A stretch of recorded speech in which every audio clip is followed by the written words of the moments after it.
Hello, welcome to the James Cooley Show. It's your life, and wow, I tell you, we got an absolutely fantastic show coming your way today.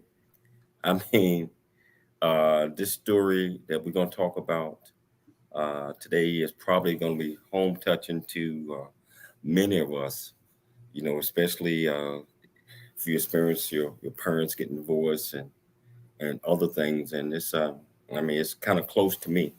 And the young lady that we have on today is remarkable, and she just created a documentary that Michelle and I had an opportunity to sit back and watch it, and it was just amazing.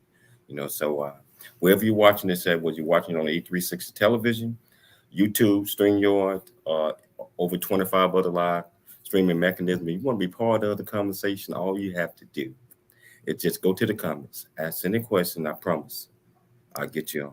How you doing today, Dr. Michelle Cooley?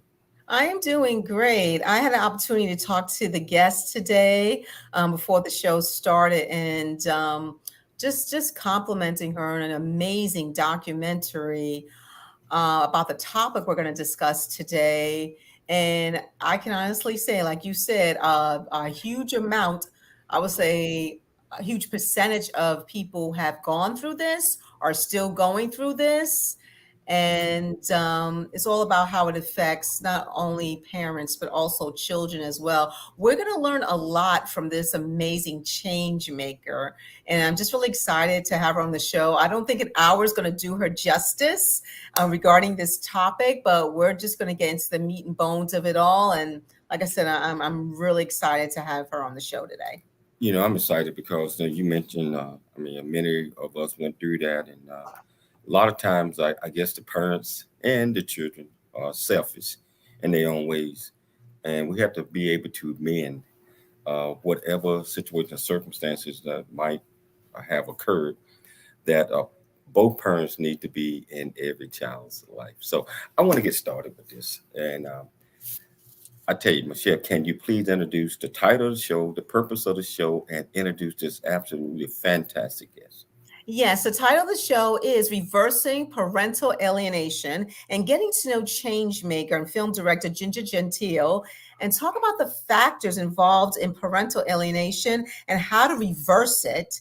And we're going to talk about this amazing documentary film called Erasing Family. So let's talk a little bit about our guest today. Ginger Gentile is the director of the groundbreaking documentary Erasing Family, which is streaming across all platforms and was featured on Red Table Talk. The film focuses on the trauma children suffer after divorce when a loving parent is erased from their lives after divorce, a phenomenon referred to as parental alienation. Ginger works to unite parents with their erased children with her coaching programs and public speaking. This is just going to be such an amazing show. So please welcome to the platform our amazing guest today, Miss Ginger Gentile. How you doing, Ginger? How you doing? Welcome to the show, and it's an absolute pleasure having you on today, especially to talk about your documentary and all other things that you pointed out and how that affect the children, how that affect parents, how that affect relationships. So, Ginger, can you tell our viewers and our listeners a little bit more about you, where you grew up, and just tell them some things about you. Uh, well, thank you so much for having me on, James.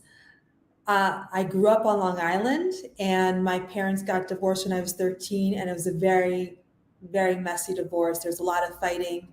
They actually lived with each other during the divorce process and would fight through the night. And after they got divorced, things didn't get better. And after I graduated from college, I went as far away as I could to get away from my parents.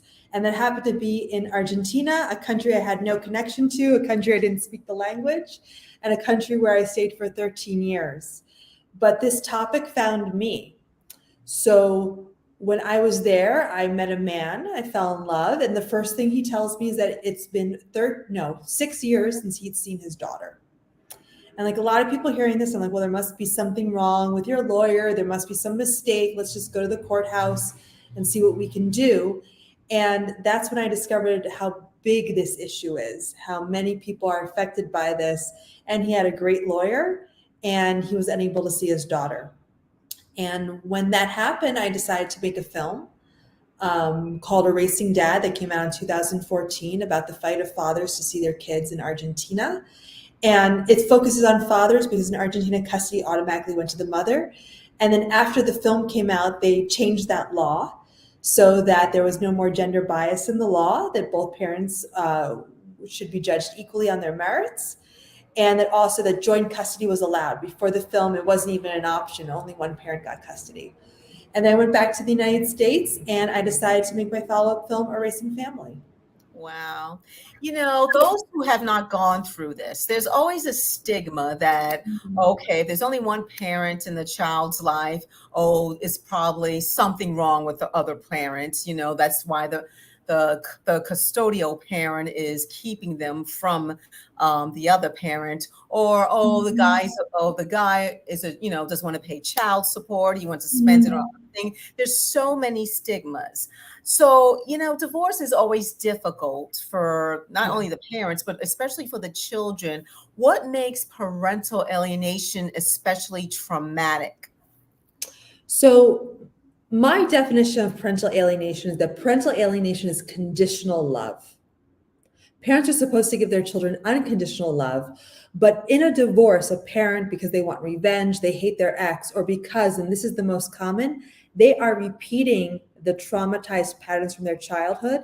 They tell their child or infer to their child, if you love the other parent, and by extension, the extended family on that side, even your other siblings, grandparents, aunts, uncles, I will withdraw my love and support for you. And if this parent has toxic behaviors, this child may live in fear of this parent. So the idea that mommy or daddy will get mad if I see the other parent, they'll take away my cell phone, they'll ground me, they'll beat me, they'll keep me locked up, can make a lot of children not want to see that other parent. Sometimes this is very subtle. It can be as subtle as, oh, you're going to see dad, I'm going to be all alone and I miss you.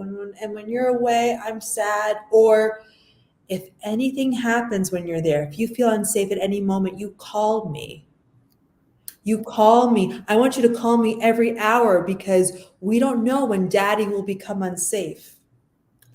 Now, some children don't believe this, but they go along with the program either because they're too young, or if their teenagers are actually the easiest to alienate. They're bribed, or they're just scared that their phone will get taken away. But some children do believe this. They become indoctrinated or brainwashed, and they believe the lies that this parent is telling them about the other parent, and they internalize it, and then they begin to hate this parent. So even if they see the parent, they'll be rude, they'll be difficult. Some children will reject gifts. They'll reject money for college. So what we are looking at is intergenerational trauma, because very often, in my experience, what I found is that the parent who alienates, they themselves experience this as a kid. And if they don't alienate, they are admitting that their mommy or their daddy abused them. And they can't admit that because they're still linked to that parent. So they have to repeat these patterns, and these patterns can go generation until someone breaks the cycle. And my film Erasing Family is about the people who finally break the cycle. Wow. And like I said to the audience in the beginning of the show, James watched it and it was just so amazing. And the examples you were given, sometimes I guess it can be considered emotional manipulation. And then there's also the issue where maybe there's a third person involved, mommy and daddy has a new boyfriend, girlfriend, or a new husband and wife, and their role into the parental alienation. So it's just, there's so many different reasons why this goes on. Doesn't make it right, but there are a lot of reasons. And one of the things I looked at in the documentary was, how children are in court and maybe they're telling the judge who they prefer to live with. So in the state of California, I'm curious, what age can a child choose to live with a parent? So in the state of California, to my knowledge, it's 12 years old, a child can choose. Wow. Very young. And this puts a lot of pressure on the kids Mhm. And what I think people get confused with is children are allowed to have preferences. They Mhm. should be allowed to make these preferences known, but that is very different from making a decision. Decisions should be left to the adults, and children can express preferences. They should also be able to express if something isn't right. But when a child at the age of 12 can just tell a judge, I don't want to see the other parent, and not give a reason, and that parent then has no contact with that child, there's something very wrong going on.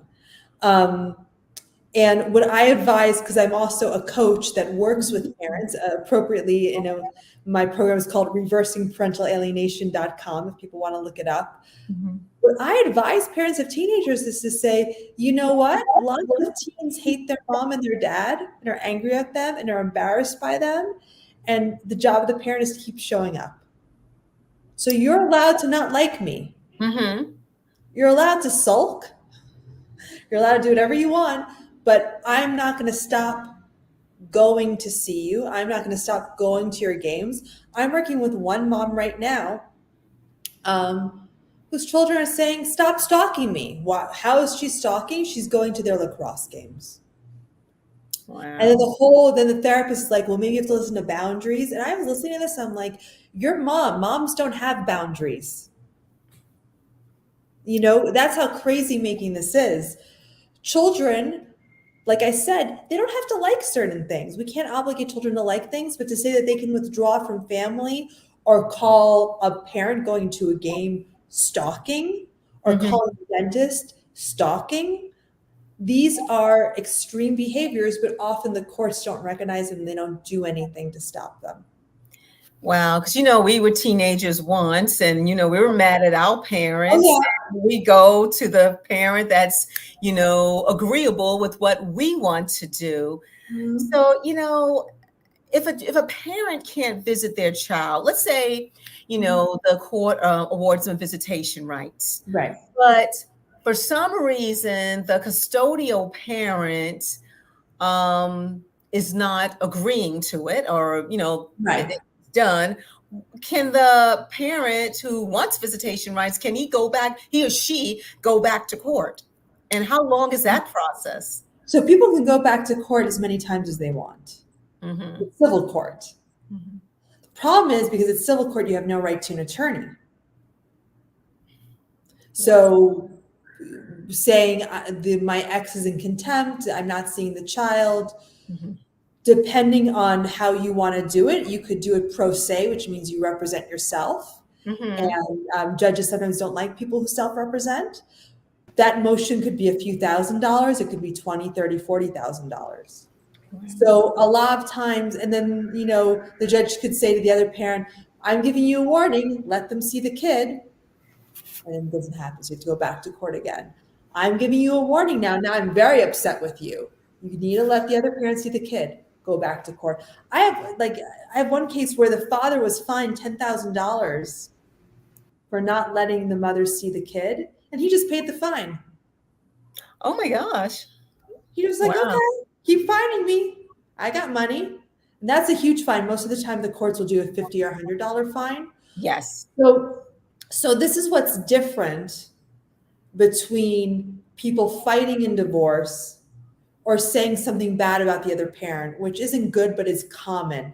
These are campaigns against another parent, which often don't seem logical, because you would say to this guy, is it really worth $10,000 for the mother not to see the kids? But these people are not acting out of logic. They're acting out of a traumatic past. So they feel compelled to engage in these behaviors. They're often sabotaging their own relationships with the kid, costing them money. So we have to recognize, because it can be very easy to say, well, the person who's alienating, they must be evil. Why would anyone do this? They are doing this because that is all they know, and they feel compelled. And I like to think of it the same way an addict has to use. And we can all look at the addict and say, well, this makes no sense. You're losing your job. You're spending all this money. Look at your health. But anyone who's ever had an addict in their life knows they can't deal with that. That's not going to convince them. So it's very important for people to recognize that we are dealing with unresolved trauma. and that this trauma is then getting played out again and again, generation after generation. Wow. You know, um, funny you mention this because it does. It happens. It's still happening today and probably going to continue to happen. You know, and I think that we're going to take a station break, but we're going to come back. We're going to pick it up. We're going to dive even deeper off into this topic. If you want to be part of this conversation, wherever you're watching this at, just go to the comments, ask any question you like, and I promise you, Jenny will get you an answer. It's your life. I'm Dr. James J.C. Cooley. We'll be back shortly after the break. I never wanna leave. Yeah, I'm right where I wanna be.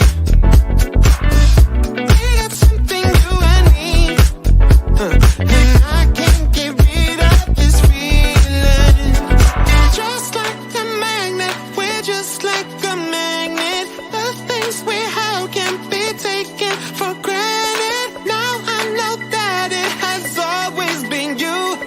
I can't help it, I'm so drawn to you. Just like a magnet, we're just like a magnet. The things we have can't be taken for granted. Now I know that it has always been you.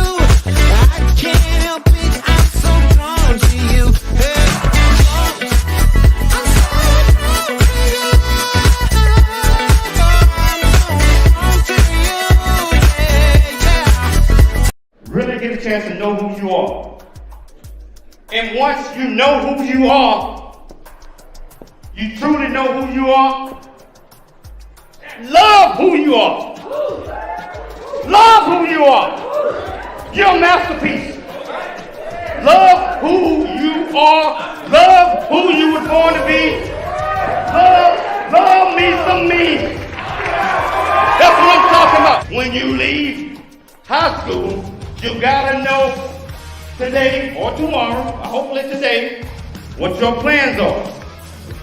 Hopefully, there is no bad decision unless there is no plan. Create, collaborate, commit with confidence. Commit with what? Commit with what? And everything that you do.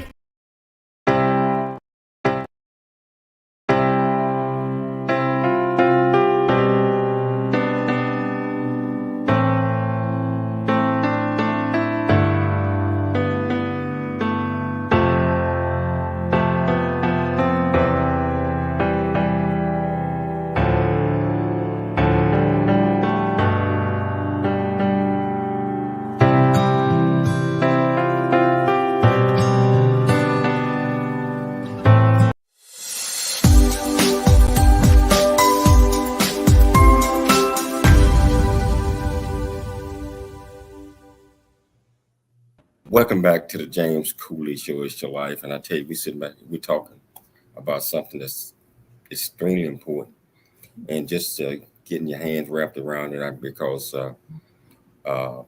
alienating, parents, kids, whatever, however that goes, it happens, and it happened in my life a couple of times, and so I know how the pain is, and I know how it can affect. Especially our children. And sometimes as parents, we're selfish. As kids, we are selfish. But there is a better way, as always. And Ginger is trying to help us discover that. So if you want to be part of the conversation, just go to the comments, ask any question you like. It's your life. And so, Ginger, you was talking about, and I know Michelle mentioned California laws as it relate to that, but would you say that all states' laws are different as it relate to parental guidance and alienation and parents, mom and dad, or whoever the parental parents allowing the other spouse to see or the other parent to see the kids? Yes, that's a great question. And the laws are different in every state. And also, even guidelines can differ across counties. And then in family court, a judge has a lot of power. So there's no real clear guidelines regarding this. And it can make things very, very confusing for people. Because for example, in some states it's 14 or 16. when a child can decide. In some states or some jurisdictions, shared parenting is the default. Those are very few. And in some, the default is the father, usually the father gets to see the kids every other weekend and a Wednesday every other week. So there's a big variety. I don't know of any state that really recognizes parental alienation as a form of abuse. It can sometimes be considered other forms of abuse, like emotional abuse. But I'll give you an example. I know in Texas, it's a felony to interfere with custody. Well, now, go find a police officer who will arrest a mother for interfering with custody. And I'm not saying that throwing people in jail is the answer. I want to make that very clear. I also don't have a lot of faith in our criminal justice system either. But you could have a law, but if the law isn't enforced, what good does it do? So everyone I know in Texas is like, well, this is it's a felony. 2 years in jail to interfere with custody. my. But go to what the police will say, well, this is a civil matter, go back to court. And the court will say, well, you should call the police. And you just get to run around over and over again. Wow. Hey, we have our friend Joshua Goldsmith joining us on the show. And Joshua, did you want to ask Ginger a question, or do you have any comment based on the conversation so far? Yes. Hi, Ginger. Thank you. First of all, I want to say thank you, Ginger, because I think what you do is such an underrepresented career path. And in fact, to the point where I think it should be, there should be some representation training in college because this problem is so profound and so deep. I've experienced, as you know, that's how we met, right? Because there is some serious parental alienation going on in my life, and it touches you to the core. But I guess, I have tons of things I can talk about. But the thing is that one of the things that is so important to talk about, I think, is that the court system, the need for reform in there. I mean, it needs a whole streamlined process of updates. They have to, because 50-50 needs to be the standard. It's like, especially for parents that want to be involved in their kids' lives. I mean, this goes on. It's like, maybe you can talk a little bit about the court system and how that affects people's lives with this issue. Right. So a great analogy I love is that when you break your arm and go to the hospital, you have a reasonable expectation that the nurses and doctors there will do their best to set your arm. I'm not talking about the insurance agencies or the hospitals. There's a lot of problems. I think we can all make that assumption. I break my arm, I go to the hospital, the ER, they're going to set my arm.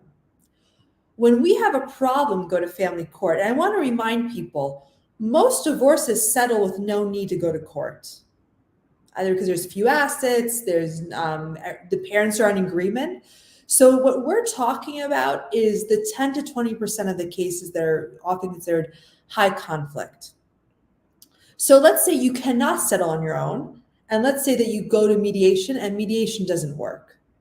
You go to family court. Family court, by its nature, by its design, is adversarial. There's a defendant and a plaintiff. And anyone who knows anything about the legal system knows, what do you do in a court case? You try to win your case, and you get a lawyer who's going to be a zealous representative of your interests, whether you're guilty or not, because we have the right to representation. What the problem is that we're not dealing with someone who didn't pay us, because like in a civil case, right? So we sue them for a contract.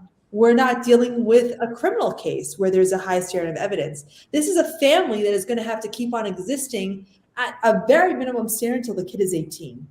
I just talked to a dad who's like, I want no contact with my ex-wife at all. I'm like, good luck with that. At some point, you're going to have to message each other about a pickup that went wrong or some change of schedule. I'm like, this is an unrealistic expectation, right? But how can you co-parent with someone who then goes on the stand and spends 1 or 2 days saying everything awful about you, which is a good legal strategy? because it's an adversarial winner-takes-all system. So this is baked into the foundations of how our family court works. Now, we also have very loose evidentiary standards. Sorry, there's a little dog barking outside my house. So we also have loose evidentiary standards, right? So in family court hearsay, what someone said is often permitted. Often evaluators have a big role, but these evaluations cost a lot of money, and these evaluations can be biased too. So what we often are dealing with is a system that's, first of all, is designed to pick one winner instead of trying to get this family to heal. Mm-hmm. And the way that you can win is by making accusations you don't have to prove. It's very rare that someone is charged with perjury in family court. And it can also often be opinions, I think my child would be better not seeing dad. I think mom is crazy.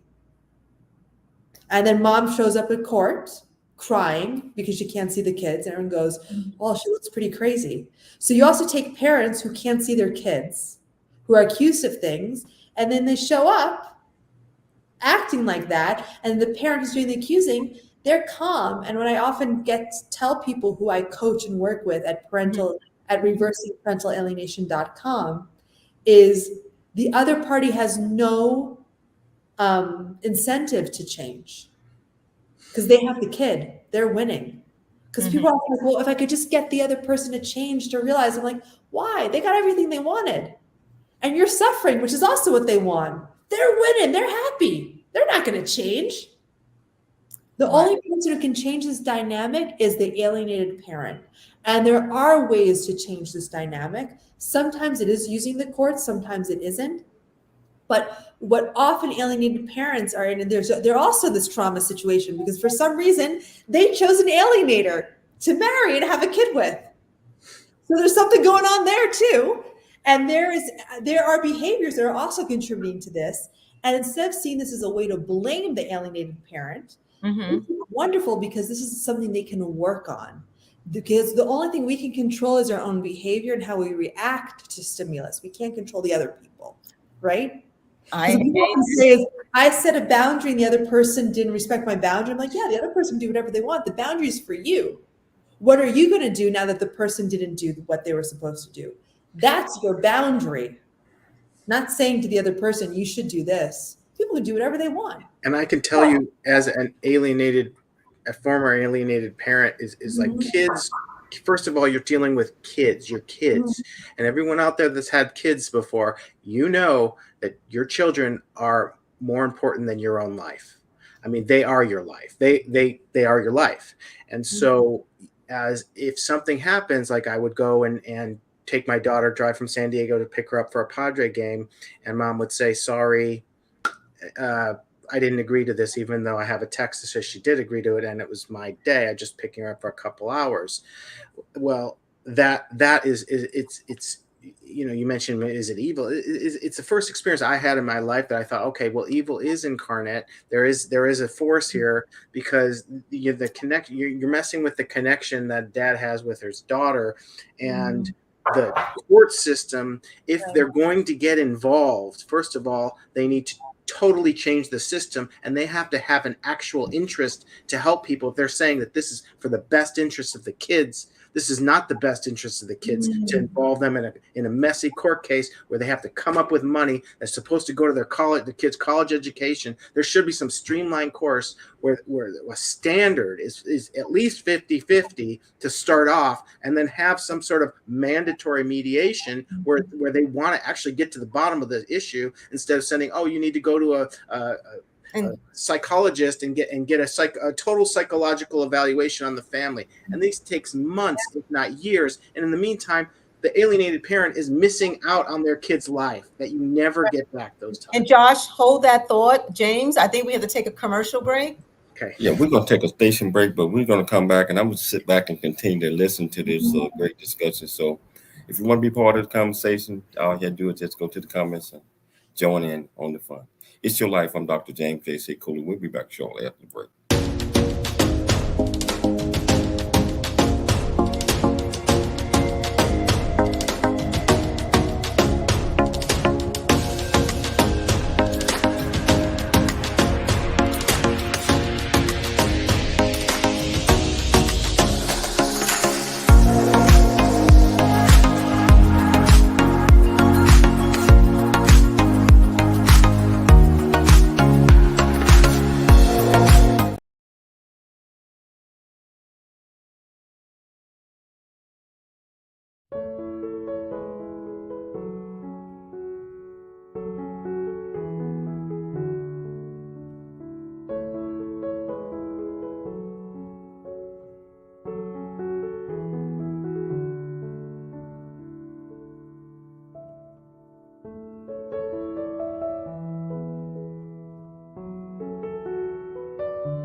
The J.C. Cooley Foundation is a nonprofit organization that was started in October of 2014. The J.C. Cooley Foundation continues to strive to expand its programs and offerings to the youth, young adults, and citizens of our great communities nationwide and overseas. We hope that you'll be able to take part in one or more of the many exciting events that we're offering this year and experience firsthand the pride we take in supporting our cause. It's our mission to equip the youth of today for the challenges of tomorrow, and we rely heavily on the generosity of individuals and business owners for support. Without the assistance of community-minded individuals just like you, we wouldn't be able to serve our youth each year. We ask that you make a commitment to support our annual appeal by making a cash donation. This year's goal is $50,000. Your generosity will assist us in making a difference in the lives of the youth in our community. You can give online at CooleyFoundation.org. Remember that every donation makes a difference regardless of size. The J.C. Cooley Foundation thanks you in advance for your contribution.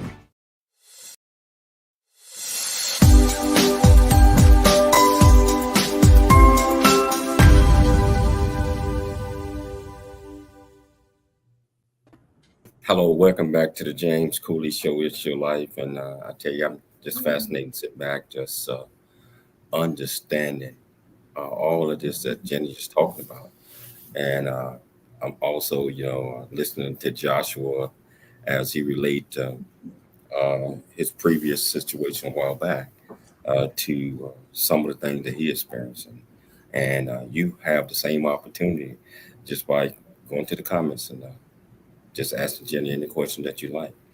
So I'm gonna turn it back over to Dr. Cooley. Thank you, Dr. Cooley. Ginger, tell us about Erasing Family, this documentary film, and how did you find the parents and the children to be part of this film, and where can the audience see this film? Great. So I started working on Erasing Family in 2016. It premiered in Lincoln Center, New York City in 2019. But probably the biggest push was, and this is why you never know what will happen with the film, is when Jada Pinkett Smith saw it. The Smith family has been going through a lot of alienation, and she did a whole show about alienation, had some of the characters on the show as well as myself. And that happened 3 years after the fact. But people can see the film on YouTube, and they can go to erasingfamily.org. And there they have all the links to watch the film. They can also watch it on Tubi, iTunes, whatever. But most importantly, we have a free text line. It's like a hotline, but you text, where any parent or kid can get advice and emotional support. We have a ton of free resources there. So people, please check out our website. We have 33,000 followers on Facebook at Erasing Family. We're also active on Instagram. But to answer your question about the film, so how did I find these parents and these kids? Social media. I would comb through Facebook, because when I started, really Facebook was the big thing. Day in and day out, looking for stories of people who reunited. And then I would reach out to them, and a lot of people didn't want to participate, but I talked to them. There's a lot of people who I filmed who didn't make it into the final cut of the film. And what I was focusing on were stories where I could get the child to participate and talk.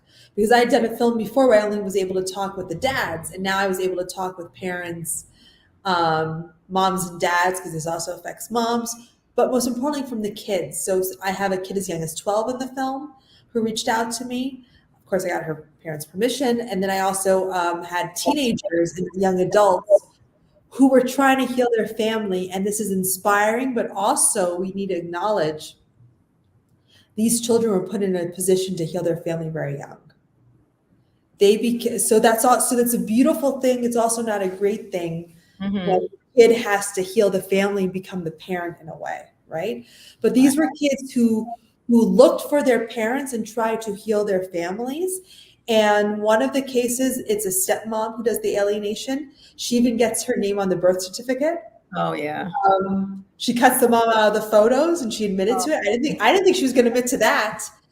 Because the mom told me, well, she cut me out of the photos, but it took her a while to find the photos. And I said, look, and I want people to know this when they watch the film, everything was fact checked by myself, by my team, and by lawyers.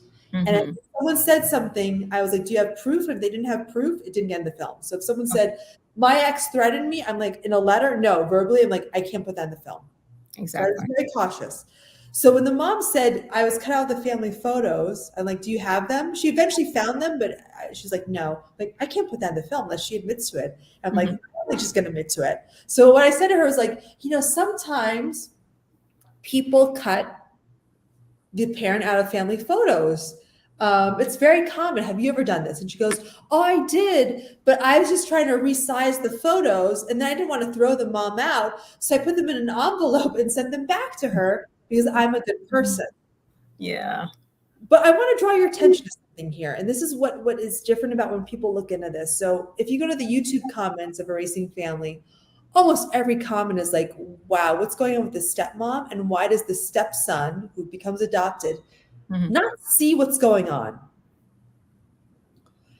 Alienating parents and kids often align with the alienator or the abuser. And I'm sure on your show, you've had people talk about narcissistic abuse. We forget narcissists, also sociopaths, they can be a lot of fun. We forget this when we talk about narcissistic abuse. We forget that these people are very charismatic. They have a lot going on. They're high energy. So you have a kid who has one parent or step parent who's always like, want to get ice cream? Yay. Ice skating? Yay. The day I was there to interview Karen, the stepmom, they were having drones up in the air. They were going to go ice skating. They were doing ice cream. There was a school play going on. So much energy. And then you look at mom who wasn't able to see her kids for 10 years, had them adopted out. And what is she? Sad? Of course. Logical. Then fathers often get angry. Yeah. But that energy repels your kid from you when you're trying to heal the dynamic. Because, and this is the simplest advice I can give parents, but this is the hardest advice in the world to implement. You have been traumatized if you can't see your kid. But if you're stuck in the victimhood and the trauma, the sadness or the anger, or sometimes the addiction, you are pushing your kid away. So when I work with parents, a lot of the work I do is to get them to calm down this trauma response. One, they can see things logically. So if they are in court, maybe they actually see what they need to do. They present well. But more importantly, if they see their kid and their kid's like, hi, mom. And the mom goes, oh my God, I haven't seen you in 2 years. Why do you never call me? I'm your mom. The kid goes, whoa. Bye. Literally. Or if the dad goes, I'm your dad. When I text you, you respond, honor thy mother and thy father, because you are ungrateful. The kid also says bye. So this doesn't mean that we lose the parental authority, that we can't discipline, that we can't have standards. But what I'm saying is that this kid has been traumatized, and if you put them in another stressful situation, they're going to shut down. They're either going to go back to the person who they know, the devil they know, or a lot of kids, and no one talks about this, but this is what I did when I moved to Argentina. They say, I don't want anything to do with anyone in my family. I'll make my own family. My friends are my family. And they just push everyone away because they're just like, family equals stress. It equals conflict. It equals fighting. I'm going to go do my own thing. I'm not going to answer my parents. So this is how children adapt to it. So children really hate conflict, and they'll do anything to avoid conflict. So it's very important for a parent going through this situation to reduce the conflict as much as possible. Not ask children to choose, because I often say if your child's being alienated, if you ask them to choose, they're going to choose the alienator. Yeah, go ahead. There's something interesting that you said, Ginger. Because I was confused when I watched the documentary when the stepmom and the son who's grown knew that if she cut her out, he cut the mom, the biological mom, out the picture. And then I was like, why isn't he upset about it? But like you said, sometimes they don't want to go or just get involved in this conflict or drama, even though logically they know that it was wrong. But it's just so many things that they don't want to go into taking a person's side. And also one thing I noticed was that, if a parent wants to visit their children and they're there, and the other parent says, oh, they don't want to come, they don't want to hang out with you, or they don't want to spend time with you, and you're going to their house, what are they supposed to do? You can't barge into somebody else's house. Yes. Let's hold that thought right there, because I was finally able to upload the trailer. Oh, okay. And I want to show the trailer. It's our viewers, it's probably about 2.5 minutes long, but bear with us and you will get an understanding of what we're talking about in detail. Wonderful. Here we go. It was such like a tug of war with whose side are you going to choose. I realized like it was just tearing me apart. It was always, you're on my side or you're dead to me. The first time my dad saw me, I was in my grandma's arms in a courtroom. It really felt like she didn't want anything to do with me. It's hard when you have to stop and think that your child wants nothing to do with you because of what they've been taught. One parent gets to be a parent and the other gets to be, at best, a visitor, and at worst, completely erased. And a lot of it has to do with our judicial system. What I remember about being in court was having to lie to the judge. Sorry. It destroys lives, it bankrupts people every day, it tears children from their homes, and just so happens to be a $50 billion a year industry. If you don't pay your child support, you're going to go to jail. Walter Scott decided to bolt from his car. Court documents show he owed more than $18,000 in child support payments. These fathers are not deadbeat, they're dead broke. Nothing I said mattered. None of the evidence I brought forward mattered. The judge wouldn't even look at it. He's nothing like I was told he was. If there's 22 million adults dealing with this, that's over 22 million children. And the mental health consequences are severe and long-lasting. It's heartbreaking to me to see how many of you are dealing with this. My dad was erased from my life. It's happening all over the world. This isn't a father's rights issue. It's not a mother's rights issue. It's a human right issue. My daughter here and I have been alienated from each other for the majority of her life. She called me and said, Dad, it's time to move home, and she came home. If the court worked in a way where there was 50-50 custody, I'd be happier. I wouldn't feel a void because I've never known a life where one parent wasn't missing. A new bill would make default custody 50-50. How come we don't have shared parenting in the law? It's called special interests. We need more clarity in law to support what is best for children, shared parenting, and this helps move in that direction. I want to show people that it can have a happy ending. In about 10 minutes, we're going to leave for the courthouse so I can legally readopt my daughter.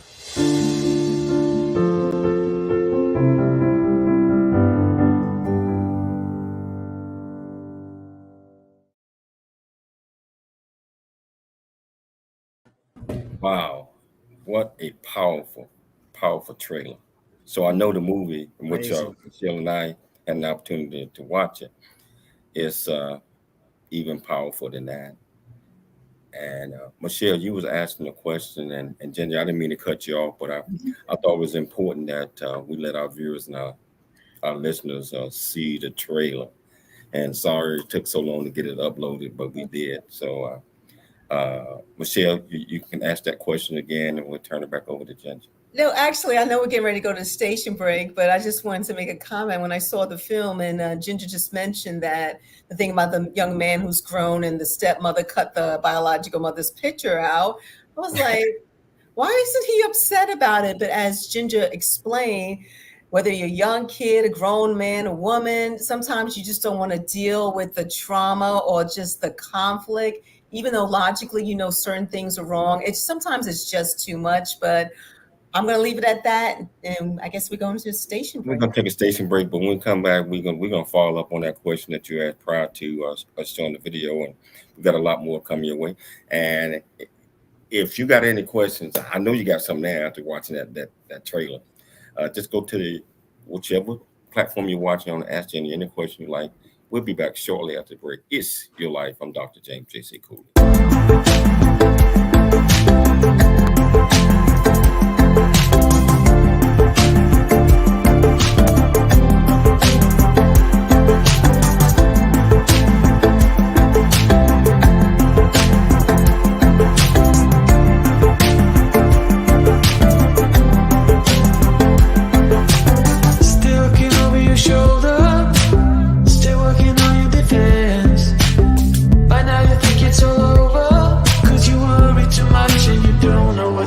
start again. And if you want my opinion, I'll let it take me away. Only relief is the four on the floor and the crowd that goes, turn it up, turn it up, turn it up, turn it up, turn it up, turn it up, turn it up.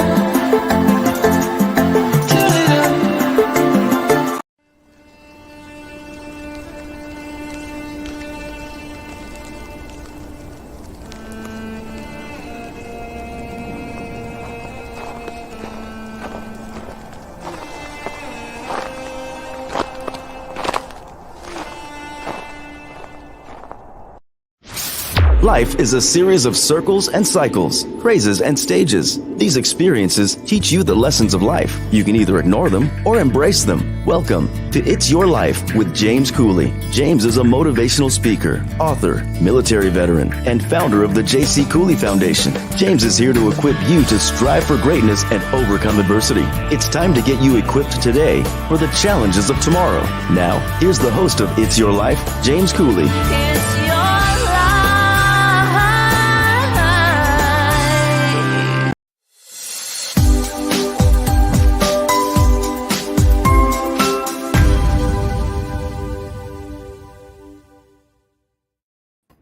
Hello, welcome back to the James Cooley Show. It's Your Life, and we got Ginger, who is really educating us, and I'm to educate all of us on some of the things and some of the facts that alienation. I mean, when parents disagree with each other. James, can I say something? And I'm going to let you guys finish it off. I just need 30 seconds, and then I'm going to let you guys wrap it up. I overcame my alienation. It happened about 10 years ago now, 11 years ago, and it's all. I overcame it by becoming my own attorney, by going and taking classes in court and learning how to file the paperwork and learning the system and kind of you putting my brain to it. However, if any of there are any judges out there, family court judges or attorneys, I just want to say shame on you. Shame, shame, shame, because it is we need a better system. You may think you're doing well, and there are some good people that are attorneys and judges. I'm not saying that there are some good ones, but they've sold out, and there needs to be better legislation.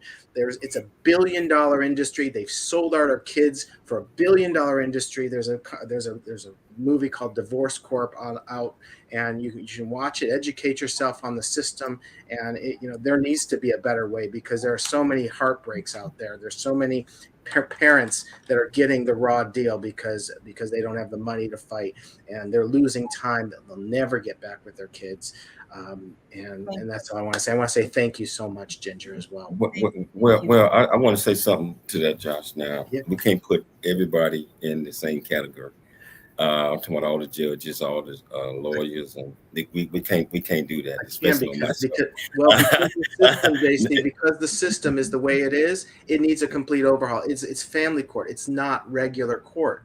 So family court is a system that they may change judges on you, and they just postpone for 6 months. 6 months out of your kid's life, and now you don't. Now a kid that doesn't have an order, a father doesn't have an order, because a judge called in sick. There's got to be a better way. The system is broke, and I don't say that about a whole system. I'm not laying Ginger's court where our whole legal system is broke, but for sure the family court system is broke. I had a chance. It was I almost didn't see my daughter for long. Josh, thank you for sharing that story and that pain. Yeah. I want you not to answer, but think about it off air. How much time and money are you willing to spend to be part of the solution?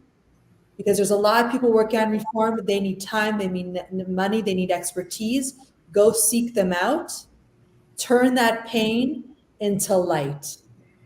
Let anger go, because it's happened. Let it go, because anger is a poison that you're taking, hoping it'll hurt the other people. But thank you for sharing with us, Josh. Thank you, Ginger. Thank you, Ginger. Thank you, Ginger. So, Ginger, let's, for the sake of time, child support issues. In the film, Erasing Family deals with child support system, the murder of Walter Scott by the police. What does the phrase "not deadbeat but dead broke" actually mean? Right. So this is a very controversial topic because there is a need for children to be supported. Let's make that very clear. Children need the emotional and financial support of both parents. But the system that we have in child support is very broken and can be used to alienate. So the main difference is, as Josh was saying, and he's totally right on this, you don't let the other parents see the kid. You have to go back to court. You have to spend your own money. It might be 6 months. You miss a few payments of child support, you lose your driver's license. You lose your professional license. You lose your passport. You don't pay the IRS, you have to get a $50,000 debt for them to take your passport away. With child support, it's $2,000. Now, what we'd like to say is, well, these dads are spending it on, blah, blah, blah. But right now, most child support is paid through a system where your wages are garnished. So if people aren't paying, it's because they're not making money. Maybe they were making money and things have changed. But with very poor people, what the judge will say is, I think you should be making $20 an hour. So I'm going to say that you should pay a third of your wage, $7 an hour, to child support. Now, this does not get deducted from your taxes, but to the person who gets it, it's tax-free. But now here's a problem. Let's say you don't have a $20 an hour job. You're still going to go to jail.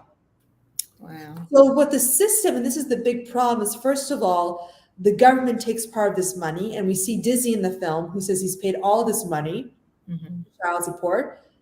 His ex never got, neither did his kids. And I have the ex on camera saying, I never got any of this. It's because when you make interest payments, those go to the state. Okay? Not to the kids, not to your ex or the baby mama, as people like to call them, right? So there's a huge problem right there. So the state is taking out all this money, right, for collection fees. But what I saw in South Carolina is all these dads who are dead beat, they're dead broke.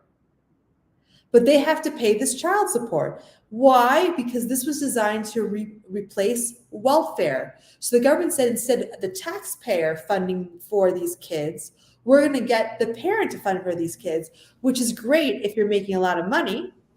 It's not great if you have two poor people with a kid together. So you have homeless people who go to jail for 6 months out of every year because they can't pay their child support. You might also have a middle class or an upper class person. There's a famous case of an actor. I forget his name, but he was on a hit TV show. He was making $1 million a year, and his child support was $300K a year. Okay. The show ended, and he couldn't get more work. You live in California, Michelle. How often can that happen to an actor? You're no longer hot. Yeah. That said, not my problem.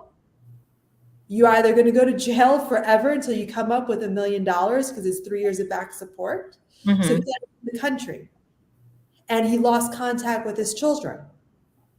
So what I'm saying is, what we need is a system where if someone does not honor visitation, there are consequences as immediate as child support. And child support should really look at what the expenses of the children are, and not based so much on the income of a parent. Because what we're seeing is, if someone's making $20,000 a year and you take away a third of that for child support, how does that parent live? So the underlying issue of this is poverty and wage stagnation that we're trying to patch with child support. So it's a complex issue, but often when a dad can't pay child support, from what I've seen, it's because they don't have the money, because it comes right out of their paycheck. So I got a quick question for you. We got like a 1 minute left before there's just so many questions. We have to have you back on the show. But is it possible? I've heard that if the dad has custody, women also pay child support too, correct? That is true. So it's not just dads, but I have seen a lot of cases where people in negotiations will pay child support even if they see the kids. So there are a lot of men who have custody of their kids and still pay child support if you have an old-fashioned judge. I know we have very little time left, so I just want to tell the people who are out there, just send a quick message. If you're a child of divorce like me, even if you're 70 years old, you're still a child. If there's a parent who reaches out to you, my advice is to meet with that parent or talk to them over the phone. Bring a friend if you want. It could be a public place. Don't go into the past, but see how that person has changed. Maybe that person did not abandon you. You were told they were abandoned, and maybe they tried for years to see you. Maybe this person is not the perfect parent. No parent is. But I had a relationship when I healed my family. I was actually able to start healing and live a good life. You know why? Because to not repeat my parents' mistakes, I had to know my parents and have a relationship with them. And then I could say, I don't want to do that in my life. I'm going to live my life differently. So to all the kids out there who say, toxic people, cut them out, which is so popular right now, cut out toxic behavior, not the toxic person. So you put your boundaries and you can say to them, if you do this, I won't talk to you. But that's different than saying there's no contact, I have no parents. And for the parents out there, Ginger, I'm sorry I had to cut you off. Okay. We have to end the broadcast, but we need to have you back on the show. There's just so much more I want to talk to you about. The audience needs to learn. Thank you for It's Your Life with Dr. James Cooley. Thank you.